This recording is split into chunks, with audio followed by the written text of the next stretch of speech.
Hey, I'm Steve Magnante here in Bogart, Georgia at the Tony Townley Collection, where on October 24th and 25th of 2025, the entire inventory will be sold at auction, courtesy of Richmond Auctions, who will be selling everything. With that said, I'm looking forward to seeing this 1970 AAR Cuda sell at auction. It's a very clean, numbers matching restoration. Let's dig in and see what makes this one so special.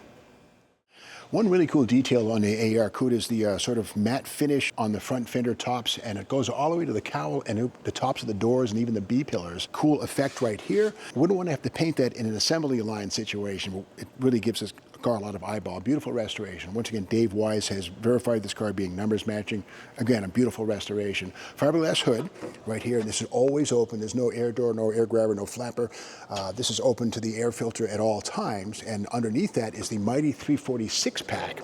Now, what does 6-pack mean, or 6-barrel? That means 3 Holley 2-barrel carburetors, about 1,000 CFM, and this motor makes 290 horsepower, and that's the factory rating, more like probably 340 or so in reality, but a nice restoration, the correct TA block, which has provisions for 4-bolt mains. If you machine them yourself, it's up to you to do that, but the meat is there if you want to make it into a 4-bolt main block.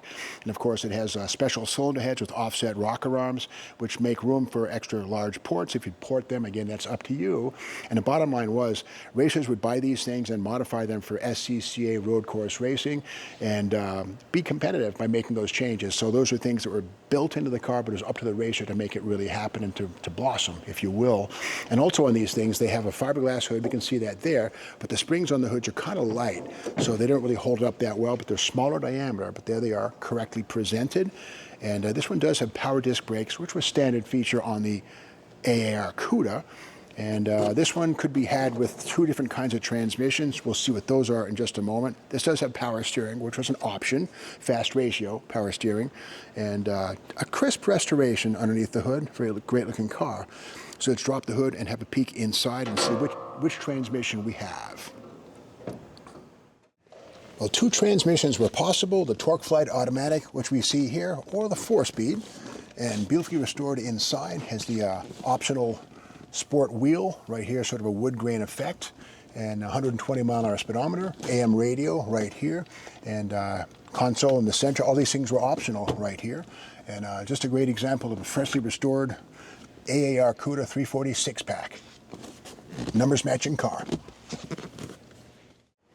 Usually when you think of a 1970 Cuda, you imagine dual exhaust coming through the rear valance right here, some stainless tips. Well, not on the AAR, because these have side pipes, or side exit exhaust, I should say. So no tailpipes here. The rear valance is solid, which is correct for an AAR. Inside of the deck lid, and speaking of the deck lid, here's the spoiler on the back, which is specific to the AAR. Very nice. And of course, Cuda logo here, blacked out in the tail. Very arrogant, an aggressive looking car in so many ways. Now inside the trunk, correctly presented, the body color here, all sprayed at the same time at the assembly line. And inside, of course, the Space Saver spare tire with the inflation canister right there, correctly presented. And of course, the trunk mat, fresh and new, and some cool documentation inside of the trunk. Let's take a peek and see what we find. And here's the window sticker to the car. It was sold new at Culpeper Chrysler Plymouth in Cullman, Alabama. Here is AAR Cuda, base price $39.66, on top of which was added the light group, A01, which includes the road lights under the front bumper, and also the console, extra cost $53.35, seat adjustable, manual 6-way seats, 340 engine, Torque Flight was free, no extra charge. That was the base transmission. Racing mirrors, right-hand side, AM radio for 61, tape stripes, 6155.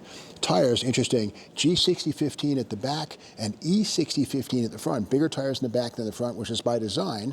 Chrysler wanted to give these cars sort of a nose-down stance for sort of a road racy feel, and there you got it. Now you might wonder, what was AAR? What did it mean? It stood for Dan Gurney's All-American Racers, which was Dan Gurney's race team. So AAR Cuda, and that was adorned on each one of these things under rear quarters, so red, white, and blue, very patriotic.